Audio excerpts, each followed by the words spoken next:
Ma maman, elle était horticultrice, donc forcément, j'ai passé tous mes week-ends de mon enfance dans des fêtes des plantes, des jardineries, dans le jardin. Donc je pense que oui, ça a eu une influence sur mon choix aussi. Et puis elle aussi, elle est contente, je crois, que je sois devenue fleuriste. Je m'appelle Sylvaine Agator, je suis formatrice au CNPH Puy-Verdière.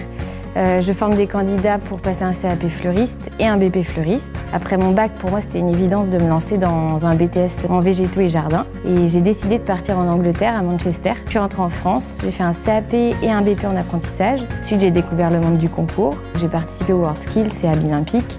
Et j'ai été embauchée dans mon entreprise, dans une boutique de fleurs. Et puis après, j'avais envie d'encore plus de challenge, donc j'ai décidé de devenir formatrice au CNPH Puy-Verdière.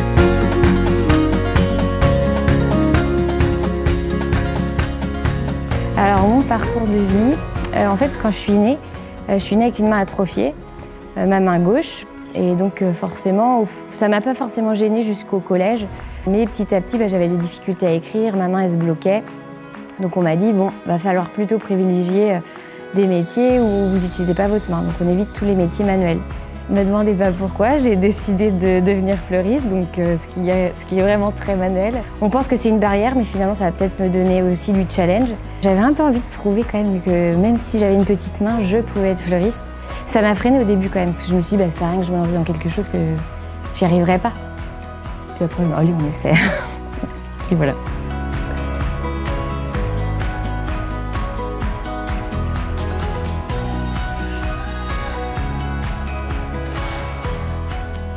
Alors les habits olympiques, ça a changé beaucoup de choses. Déjà dans ma vie professionnelle, parce que je me suis entourée de professionnels qui ont su me porter. En fait, ils ont pris ce que j'étais déjà et ils m'ont emmenée vers le meilleur. Ils m'ont pas emmenée vers quelqu'un que je ne suis pas. D'un point de vue personnel, le challenge, les parcours de vie. L'équipe des habits olympiques, on dit qu'aujourd'hui c'est comme une famille. Donc ouais, ça a changé beaucoup de choses. Mais si je pouvais résumer en un mot, ça serait positive. Même quand on a des échecs ou des difficultés, transformer ça pour que ça devienne positif.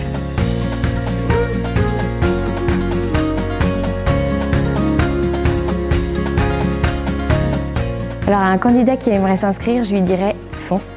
Le seul risque c'est d'apprendre. Donc allez-y, foncez, et le concours c'est ouvert à tout le monde. Et y aller pour soi et pas pour les autres.